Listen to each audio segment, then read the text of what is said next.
Hello guys, आज हामी वैशाखको 9 गते हाम्रो गाउँमा मेला लाग्छ र हामी मेला जाउँ भनेको। पानी परेर अब बिजोग हुने भयो हाम्रो। अब घरबाट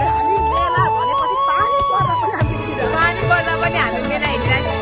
सबैजना हामी जाँदैछौँ रमाइलो गर्दै। अब पानी परेर पानी पर्दैछ।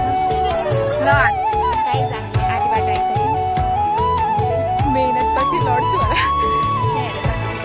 सबैले जेरी खाना भनेर हामी खेतकै खेत जाँदैछौँ। हेर्न सक्नुहुन्छ तपाईँहरू, मौसम एकदम पानी परेर हामी मेरो खेतमा पनि पानी परिसकेको छ। मेला लागिरहेको छ कि छैन थाहा छैन। अब म तपाईँहरूलाई वहीँ फेरि देखाउँछु। हेलो साथीहरू, हामी मेला आइसकेको छौँ सबैजना। पानी नभनिकन मेला हामी आइपुगिसकेको छौँ। रमाइलो छ हाम्रो गाउँको मेला।